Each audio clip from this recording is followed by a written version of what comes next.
tuning in to the online broadcast network, AFTERBUZZ TV. Over 20 million weekly downloads in over 150 countries, and your number one source for after-show entertainment.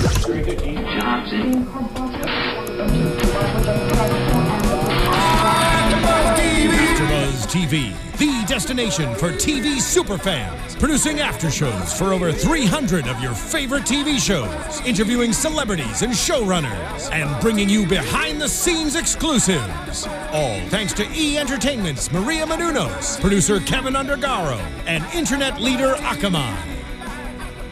Now, let the buzz begin!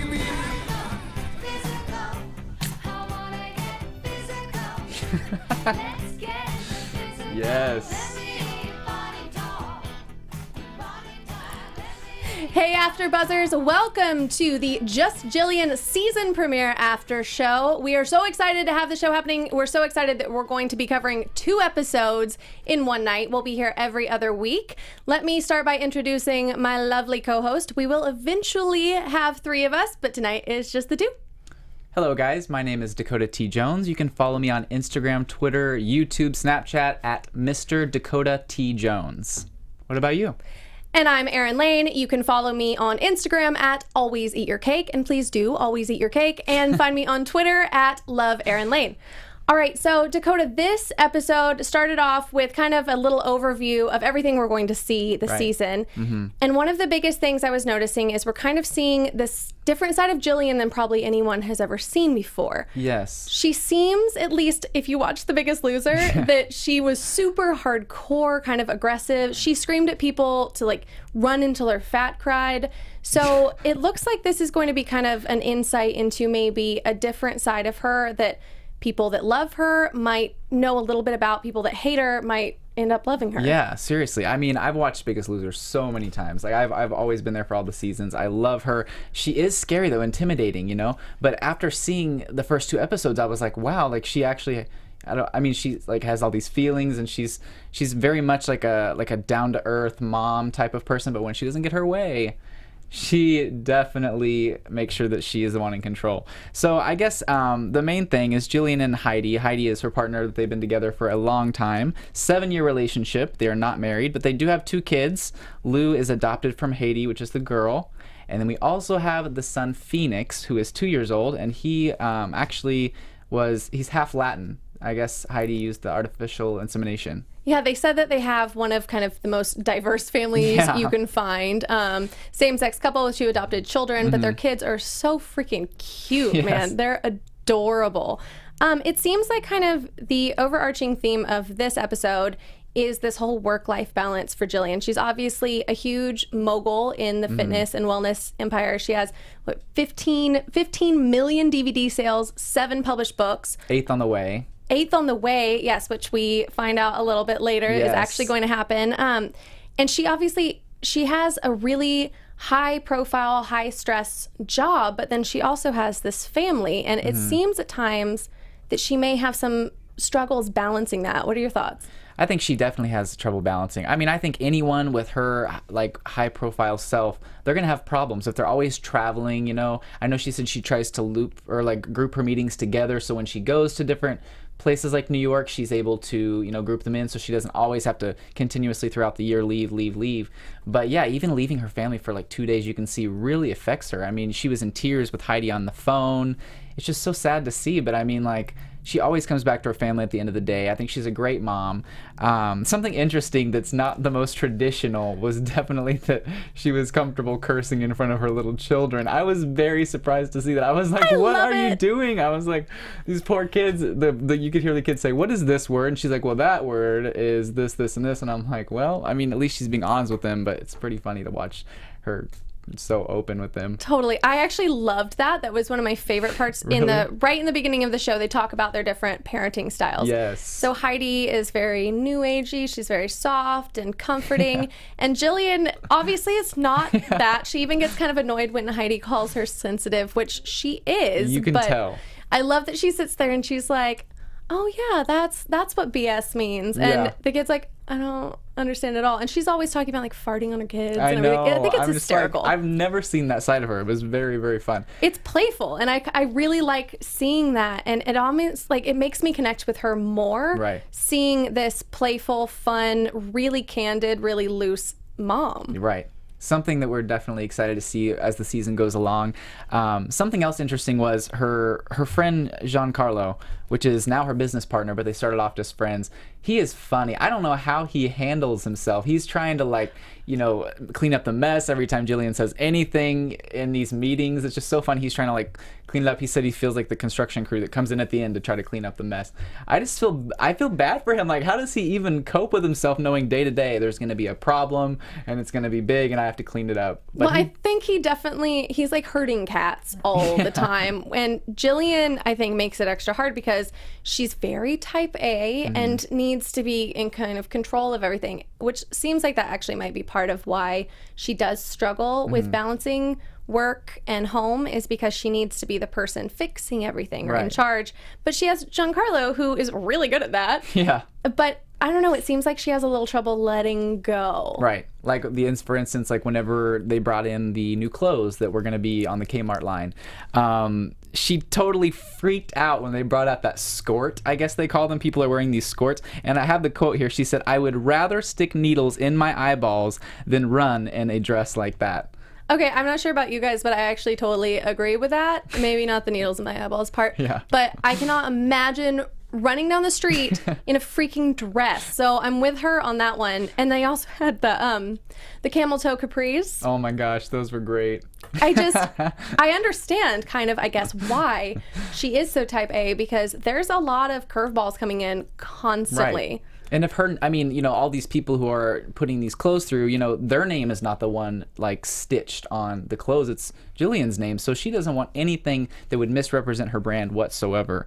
But I did think it is hilarious because Giancarlo is so loyal. He goes and like tries on this skort to try to like prove to her like, hey, look, you can have this in your line. It was just so funny. Like, he literally does anything for her. He looked good in it. It was hilarious. He's like, look, I don't have to sit like Katie Couric, I think he said. He's like, I can sit with my legs open with this thing. I love it. He's definitely, I think, kind of a core member of her team. Yeah. That's another thing I really liked in this season premiere, is how close she is with her team. She doesn't treat them like they're her minions or anything. She treats them like pretty much like they're part of her family. They're like an extension of her family almost. Yeah, they like watch her kids, everything like that.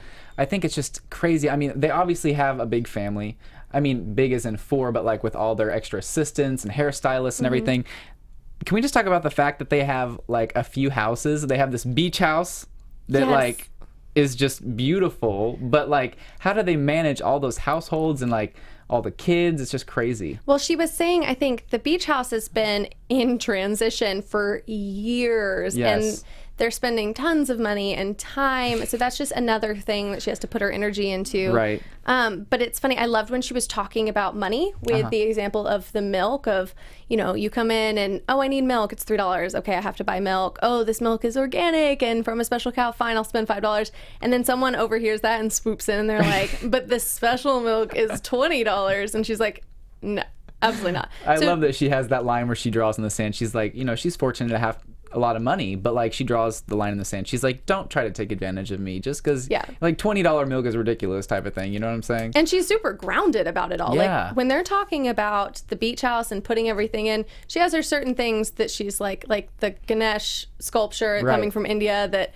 has to be in, and it's like $100-something thousand. And then everything else, she's like, why would we possibly spend the money on that? So she definitely has the mom side of her for sure. Right. And I guess Colin was his name, the interior designer. This poor guy has been working on that beach house, guys, for 5.5 years. 5.5 years on one beach house. You think, those things they're big, but they're also, I mean, like kind of cram-packed, I'm just like, how could you spend 5.5 years on something like that? But it's going to look great. And I mean, from the looks of it, it already looks amazing. Well, and going from the beach house to what seemed at first like Jillian's worst nightmare is the farmhouse. Oh my gosh. It's kind of Heidi's, I think, sanctuary. Yeah. And when they first talked about a farmhouse, I thought it was like farmhouse style home. Yeah. It's a full-on farm. Yeah, it is. With like a tree growing out of the middle of the floor in one of the rooms. They've got like frog tiles. They have this beeping noise from the alarm that they can't shut off that's been going off for a week. It was just so funny to see someone who's used to having everything her way. She just like was thrown into this world where every little thing was annoying her and freaking her out, and she was not having it. It was hilarious to watch. It is actually really funny to watch her kind of go through these emotions when she gets upset, because she, even though she has this reputation for being aggressive or really intense, she's so good-natured about it. Yeah. You know, she gives people crap all the time, Right. and she's always joking around, but even when she gets upset, it seems like she's being really fun with it. Right. I mean, that goes into like when she was getting ready to have her first show, like when she went to the UK. That was absolutely hilarious to watch. I didn't know she was so superstitious. Like, she dropped the microphone and she freaked out. She's like, what am I going to do? I've never dropped the microphone before. What does this mean? Am I going to have a bad show? And she's like always putting on her daughter's socks, you know, before every show for good luck. I didn't see her as that kind of person. I figured she was very black and white, not like... It's funny to see someone who's so powerful like have these little quirks like that. I totally agree. I would have never pegged her as superstitious like that. And it's like down to minute details superstitious. Yes. Chloe, who we met, her hairstylist, who seems to be one of her best friends, and they have a really funny relationship. But Chloe has to touch her hair before she goes out. And then, like you said, she dropped the mic, and now she feels like she has to drop the mic every time. Yeah, she's like, that'll be an expensive habit. I think it's so funny. Those are the things that you would never know about someone. People get such a one-sided view of a celebrity. You know, her job was to be a trainer on Biggest Loser, so that's the role she filled, and now we're seeing all these other facets of her life. Right. And something that really was something that I've never seen from her before, the small portion of the episode where they did the meet and greets that showed like all these people interacting with her that has, you know, their lives have been changed by her.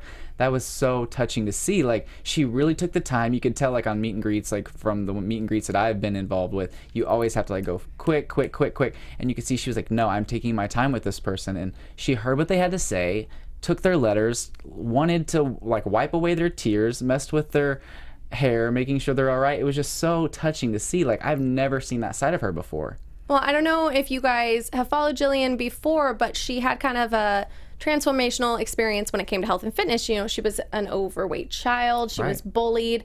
And so I think for her, making these connections with people and really changing their life is something that is really heartfelt for her, and is something that she holds very dearly. Right. And it's so crazy to see all the people from all over the world that came in for her motivational speaking. And it was just so cool to see all these people coming together for one person who had impacted all of their lives.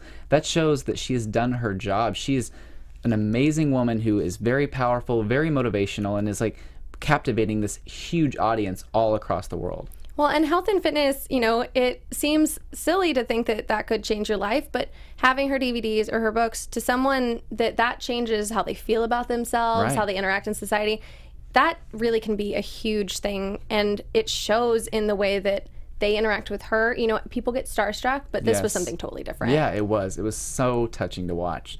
And moving from that, let's get into this crazy housewarming party that she had with all of her friends at this. I think it was at the beach house. It was at the beach house that's finally finished. Oh my gosh, what do you think about that party that was happening? She's like, I want it to be sophisticated. I want to have intelligent conversations. And what did it end up being? That was what was hysterical. Is I was thinking she was being the same type A, you know, organized. And they end up, I hear everyone tie a balloon around your waist.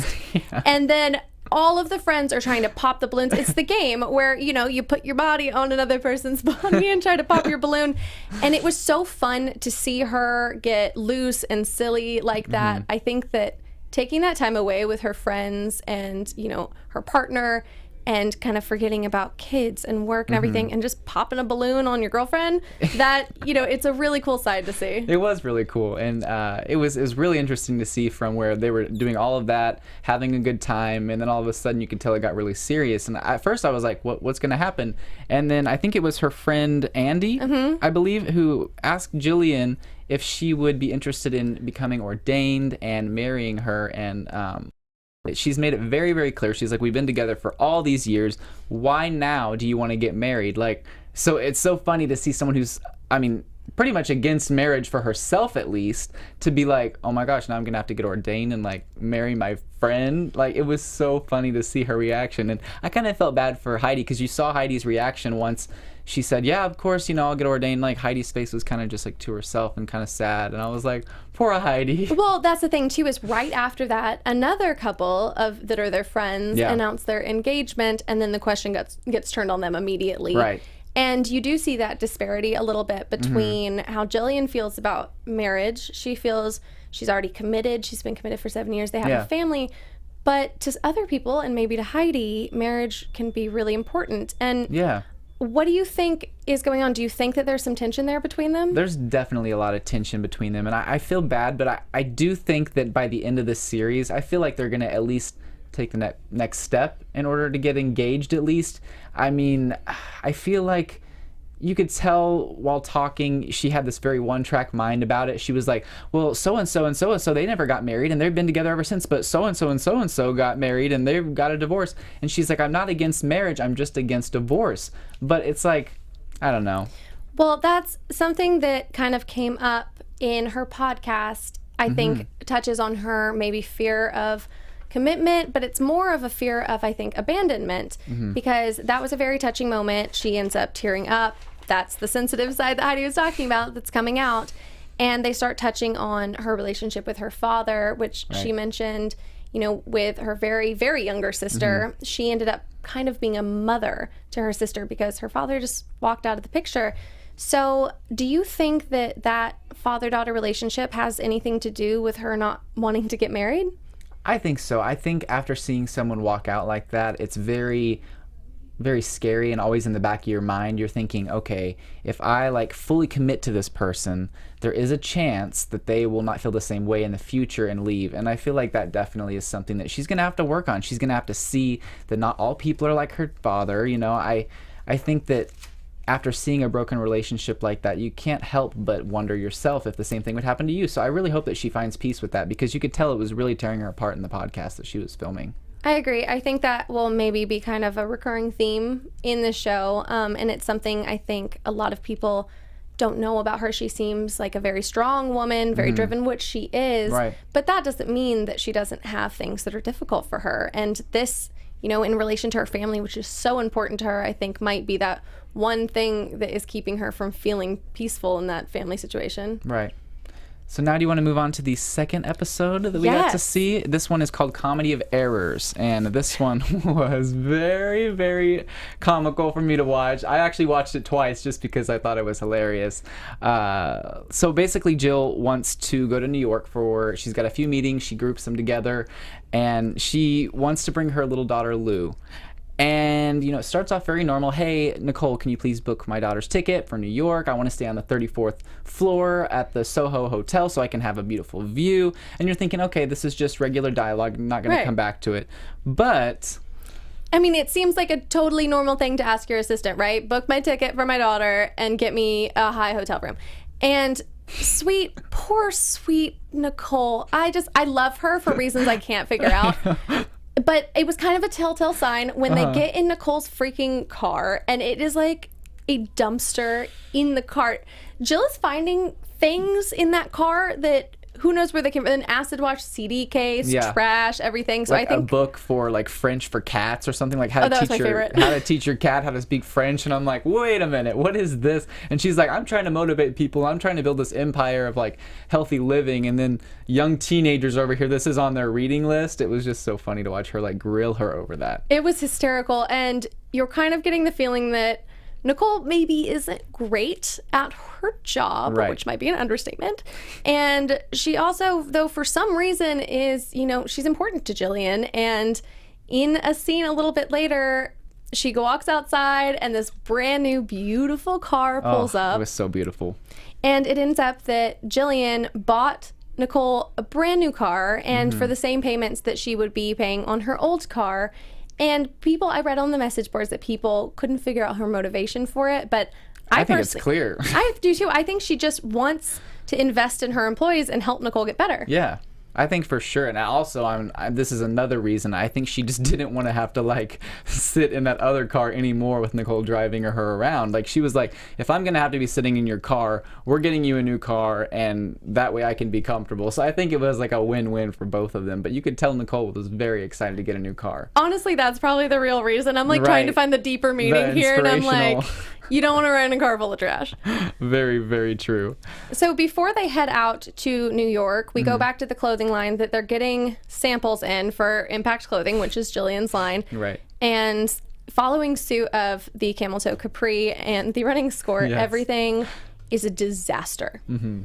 So it looks like she's had a really successful line before, and for whatever reason, this one's just kind of falling apart. I think the reason it's falling apart is because Jillian lives in LA. She lives in a warm environment. This new season of the Impact Clothing line, they're trying to bring out the winter, the colder season. So it's kind of funny. Like, she's like, why would I want to wear all these layers? This is awful.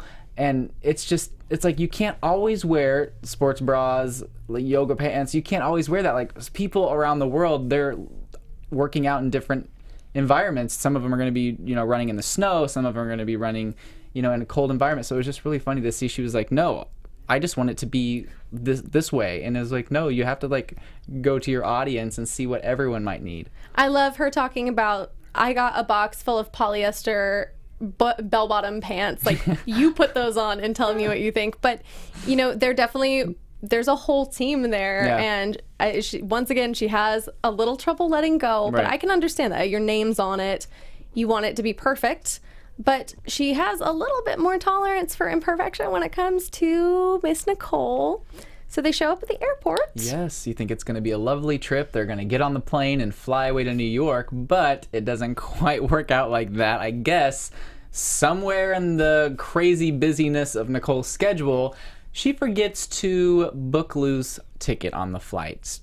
So now they're saying it's going to cost thousands and thousands of dollars for on-the-spot ticket. They ended up, I think, having to switch around seats, and a few people got bumped out of first class and into coach because of this. I don't think actually Nicole was one of them either, which is hilarious. I know. Giancarlo was the one who had to sit in the very, very back of the plane. Poor Giancarlo. He always gets so short in the stick. And he's not even the one who made the mistake. He has no more patience for Nicole either. He's done. He's like, if it was up to me, she would be gone. I love her, and I have no idea why. I think I love her because she is such a disaster. Right. And I was watching it, and I'm like, how is it even possible that she is Jillian's assistant? Like, was she cast to do this? But yeah. I genuinely think that she is kind of this, walking tornado of a person that Jillian wants to mentor and help. I think that too, and I think that it's very clear, though, that Nicole is very close with the kids. Nicole is always there for her. She said if I need Nicole to get on a flight in 5 minutes, she'll do it. If I need Nicole to watch the kids, she'll do it in a heartbeat. And that is what's very rare to find. Someone who's so dedicated to Jillian's crazy schedule and crazy lifestyle with all these homes and these kids. So I think that she sees in the grander picture that she is for the family. But she's got to kind of fix some of these rookie mistakes that are very, very, very bad. Yeah, like her team is telling her the whole point of having an assistant is to make your life easier and more organized.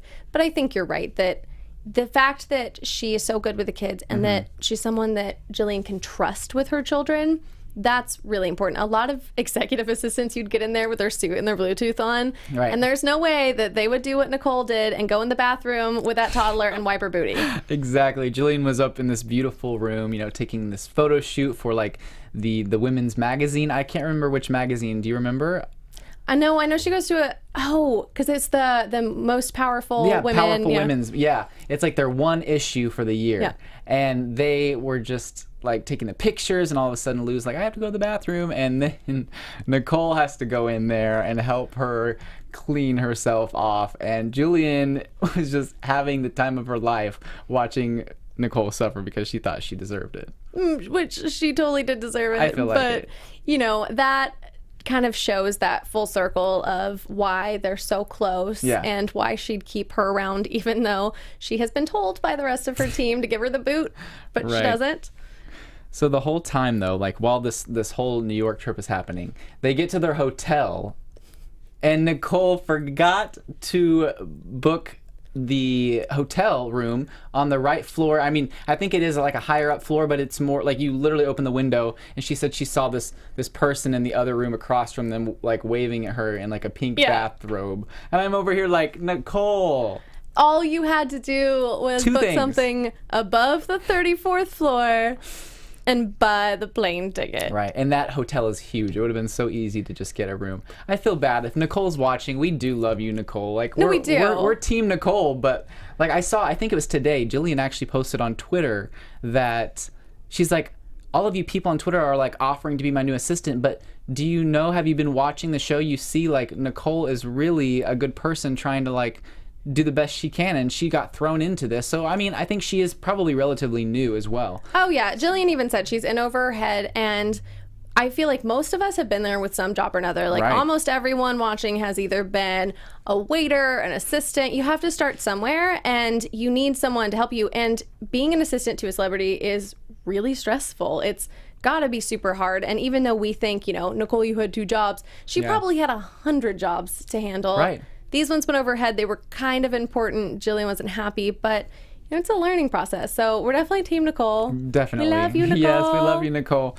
Also, with this whole New York trip, we have Jillian going into the meeting with the publisher, one of the best publishers out right now, apparently, is what she was saying. She said in the sea of publishers, she's the great white.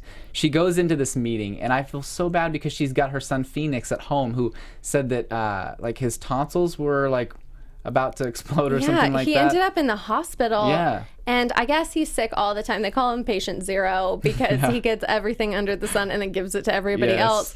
But, you know, he's a little kid, so you still get worried about it even if you're used to them being sick. Right. So this is another one of those instances that she's having to balance being a mom and being a mogul. Right. I definitely agree. And it was so funny to watch this interview. I was feeling nervous for Jillian. I was like, I know that you're like wanting to see if your son's okay, but put your phone away. You're in this big meeting. Like, I just was like, I don't know how this publisher is going to deal with this. But the publisher, you know, read parts of the book and like heard the ideas, heard the closing statement of the book, and was like, you know what, I want to publish this.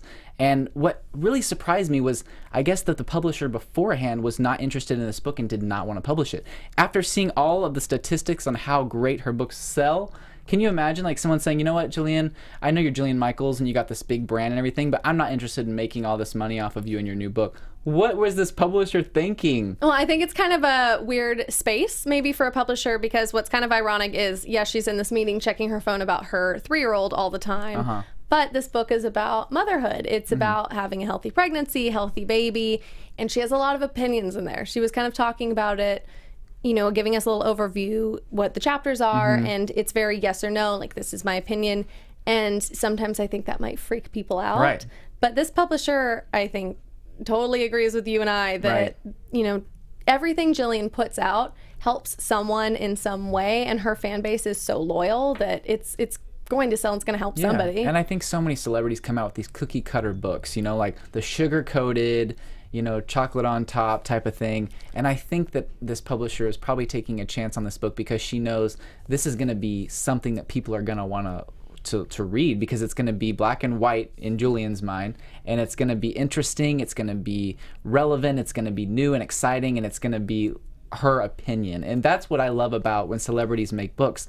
The ones who actually care enough to put their opinion and not care if they're going to offend somebody. Totally agree, because that's why you're going to read that book that's by that person. You're not just picking up a generic book that has their face on the cover. And well, and a lot of times they're not even actually writing their own books. They're ghostwritten. So Jillian, you can tell she puts a lot of care and thought into what she's writing. And I think that it's another kind of just interesting layer to peel away here, is that this latest book is on pregnancy and motherhood, and that seems to be the thing that's at the forefront of her mind.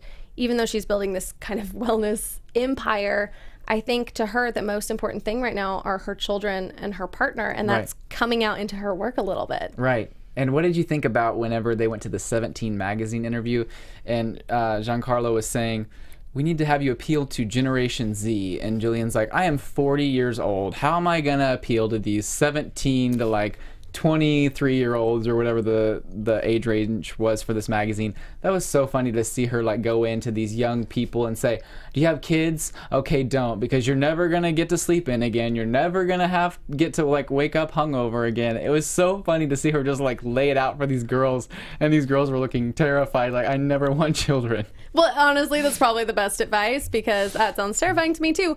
But I love that she does not pander to people. She's not trying to become this person and now this person to fit a mold. She is who she is, and she speaks her mind and is just going to go with her opinion and her personality. And I love that. I think that makes her more relatable to a younger audience because she's so genuine. I agree. I think she is very genuine, and I think that's something that we see going into this new series. We see something that we've never really seen from her before, and I guess that's the whole point of the series. But it's just really cool that they've allowed us to kind of like peer through the window at like what her normal life at home is. Yeah. And it is a lot crazier than I expected. Very, very crazy, with all the trips and like all these people coming in. And I mean, her assistant and her hairstylist, Chloe, I think she's hilarious, by the way. She's like the crazy, wild, funny, like comedic relief besides Nicole for the show. I adore her. Besides the fact that she's an amazing hairstylist, is probably part of why Jillian has her on the team as one of her best friends.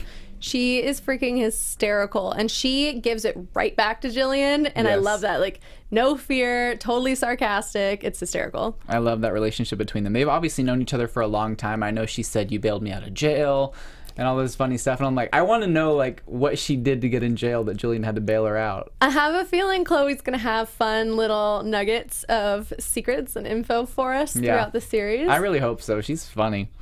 And part of another thing that I really like about this particular series is reality sometimes can get really sensationalized, and it's all drama. And Jillian's life has enough drama built in as it is, being a mom, being a mogul, being a trainer. And I love that E isn't making it over dramatized. Right. It feels like a real look into her life, and like we're getting to know her on a personal level. I definitely feel that also there's not really any stage scenarios besides maybe about the plane ticket not getting booked, but even then you could see Nicole was crying over it. Like, so I honestly think that's really cool. It's like a reality show that is reality, you know, finally something that's real. You know, I know a lot of things are staged in other shows, but it was so cool to see, wow, like, I don't think this could be staged. Like, this is her real life. And, you know, I don't think that they said, hey, can you, I know in reality shows they're like, hey, that was perfect, can you do it again? I don't think they had to do that with her. I think that whatever you got in that moment of time was what you got from Jillian, and she wasn't going to go back and do anything. She was just going to move on to the next thing. I love that about her. She's very blunt. I agree. She's super candid. You know, she's not afraid to swear or talk about things with her kids, like poopy diapers and farting and all the good stuff that, you know, she just totally puts it all out there. And she even does that with her emotions too. I know she kind of balked at being called sensitive, but she doesn't hide it at all. She tears up. She talks about issues that a lot of people would probably try to put a wall up. Yeah, for sure. And something that I also thought was absolutely hilarious was whenever they finally went into the meeting for the Impact clothing line for Kmart. So she's saying, you know, we're dealing with three parties here. We're dealing with Kmart, we're dealing with the middleman, and then you're dealing with me. But ultimately, my name is on the clothing, and I want it to be my way. And so this is definitely hard for her. You can see going in, she's not used to having like a third party involved. She wants it her way or the highway. And, you know, she's calling this, okay, the girl who was in the meeting, I don't remember her name, she looked terrified at Jillian. Scared. She was so scared. She was like and she, I think, is kind of a higher up too. I think she's an important person in that middleman company because she was putting her opinions out there, and Jillian came in so strong with every single word that came out of her mouth that poor woman's face was just like, okay. Yeah, and Giancarlo was trying to clean up that mess. He was like, all right, let's get control of this meeting. She's like, what are these sketches? These are awful. And he's like, no, she's worked hard on those. Like, let's chill. Otherwise, you're going to lose this business opportunity.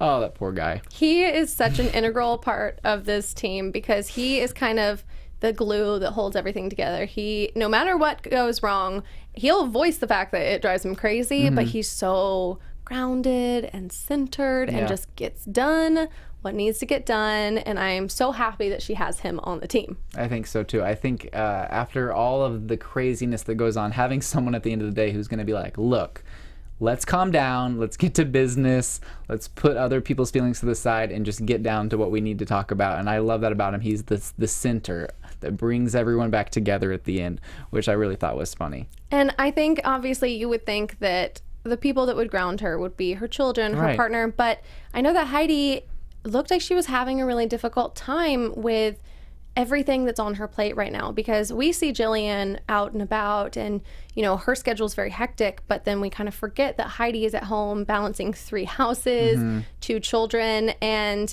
you know, we've seen Jillian FaceTime with Heidi, and Heidi tears up and just says it's really, really difficult. So I'm wondering how that makes Jillian feel when she hears these things. I know, you can tell it definitely bothers her, because she's sitting there like, what do you want me to do? Like, what can I do?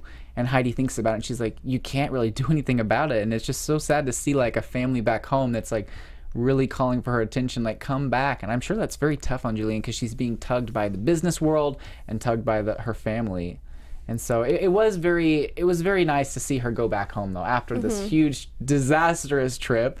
You know, some of it worked out. They had a fun time. They resolved things for the most part. They go back home, and then little Nicole comes sneaking in the house with the new box of Kmart clothes. That was just like, I was like, oh no, what's going to happen? Is she going to get fired? What's going to happen? And I think Nicole fully 100% thought she was going to get fired. Yeah. I mean, those 2 mistakes are pretty big, not in that they're, you know, life or death or whatever, but even when they would replay when they told Nicole to do that, and it was very clear. I think that she was so freaked out, which, you know, honestly is kind of a good thing, because it probably means she's never going to do it again. Right. But I think she walked into there thinking, this is the last time I'll ever do this. Right. She's like, I come bearing gifts. She's got like this new box of Kmart clothes, and Jillian's like, that's the last thing I need right now is another box of their clothes. But I was thinking, you know, she was going to yell at her again and it was going to go down. But she stopped and she was calm. And this is the part that I've never seen about Jillian. She was calm. She collected herself. She talked about the issue, said, I appreciate all the stuff you do. You came back from this very quickly. You bounced back. You helped my kid in New York. And you make mistakes, but we're going to move on. I'm going to teach you. And that was very touching to see. She finally puts her big persona away just to be real and be like, you know what, I forgive you. I thought that was a really nice moment. And I also think sometimes, you know, people that with really big personalities like that have a hard time kind of taking that layer off and being softer and calm and really saying how they really feel without any sarcasm or joking or anything. And it was really cool to see that she really does care about her team. These people are like family to her, and I loved that closing moment with them. I thought that was really sweet. Yeah, which I guess leads us into the predictions segment. This is my favorite part. I know, these lights are so trippy though. I love it. I love it too. All right, so what are your main predictions of what's going to happen on the next episode? I know we saw a few clips of like what's coming next on Just Jillian, but what do you think's going to happen? So I like that they've given us kind of those little sound bites and little video nuggets of what's going to happen. We see a lot of Jillian being really angry about stuff, which seems to be a common theme. But I think that one of the big things we're going to see is how her relationship with Heidi develops. Even though they've been together for 7 years, there's always development in a relationship. And now that people keep bringing up marriage, and she's going to officiate someone else's wedding. Right. And I think that might bring this topic up again, and who knows, maybe we will see a Jillian and Heidi wedding, which I know that marriage isn't the be all end all, but it would be really nice to see. They're such an amazing couple, and I think that it looks, at least from the outside, like Heidi would really want that. Right. I think definitely after she officiates the wedding, being in that moment and officiating the wedding will definitely tug on her heartstrings. She may not think she wants it now, but I'm interested to see what's going to happen after she officiates the wedding for sure. I think so too. And I have no idea what's going to be happening with this Impact clothing line. Oh, I hope it gets better soon, because it's like a headache. Like, even seeing some of these clothes that they're bringing in, Jillian's like, is this a joke? Like, seriously, is this like set up? They're like, no, this is what we want to put out. And she's like, no. It's just so funny how there's such a big disconnect there. So I'm really curious to see what's going to happen with the clothing line. I have a feeling, my prediction is that they're going to come right back with something amazing and totally blow her mind. And she's going to be actually speechless. Yeah. for once. That would be nice. It doesn't happen very often, folks. She's never speechless. But I definitely think that this whole work-life balance is going to be a recurring theme. I think it's kind of the overarching theme of the show. So I think that we'll see her have to wrestle with that a lot, and I'm not sure if she's going to, veer to one side more than the other, but I definitely think that's something we're going to see a lot of, is this struggle with her. Right. I also think that the relationship between Jillian and Nicole is going to become stronger, and I believe that I know that Nicole's going to, do a good job. She's going to learn from her mistakes, and you know what?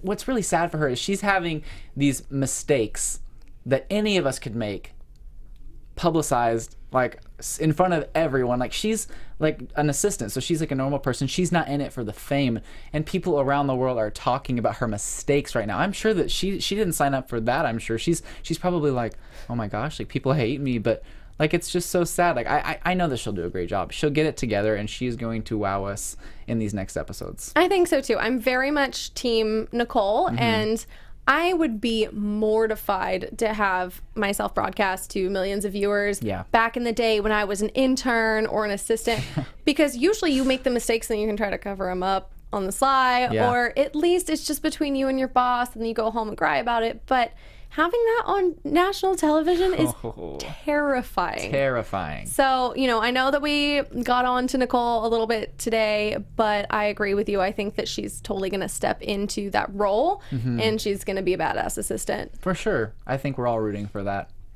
Definitely. And I also, one of the important things that's happening in the show is the family time and the kids. And Jillian got to spend some time with her daughter on this trip. So I think that she is going to be making more of an effort to include her kids and her partner in this whole work situation, so they're not so separate. Yeah, I really hope that we see some more scenes with Phoenix, because he is a little fireball. He's just like running around. They can't hardly keep him in control, chewing on our headphones, running up and down the hallways. I really want to see more of him. He is a cute little guy. I do too. I definitely want to see more of the kids. I love Patient Zero. It's hilarious because he is so freaking feisty. Yeah. And he's sick all the time, so I love it. I think it's great. I can't believe he can be sick and crazy at the same time. Like, when I'm sick, I'm literally laying in bed at home like, oh my gosh, I hate my life. Yeah. So I think it's going to be this is going to be a great season. I think I'm really happy that this show has come about. So we're going to be here every other week. Sadly, we don't get to see you guys every week, but we will have a third co-host with us. I'm Erin Lane. You can find me on Twitter at @LoveErinLane and on Instagram at AlwaysEatYourCake. And I am Dakota T. Jones. You can follow me on Instagram, Twitter, Facebook, YouTube, all of the above, at Mr. Dakota T. Jones. So thank you so much for watching our podcast and our YouTube video. Please give us a thumbs up. Please rate us 5 stars on iTunes. Download the podcast, and we appreciate all of your support. Leave us comments down below of what you'd like to see in our after show, and we would be happy to respond. All right, we'll see you guys in 2 weeks, and we'll be on the live chat next time too. So we'll see you guys later. Bye. From executive producers Maria Menounos, Kevin Undergaro, Phil Svitek, and the entire AfterBuzz TV staff, we would like to thank you for listening to the AfterBuzz TV network. To watch or listen to other after shows and post comments or questions, be sure to visit AfterBuzzTV.com. I'm Sir Richard Wentworth, and this has been a presentation of AfterBuzz TV. Buzz you later. The views expressed herein are those of the hosts only and do not necessarily reflect the views of AfterBuzz TV or its owners or principals.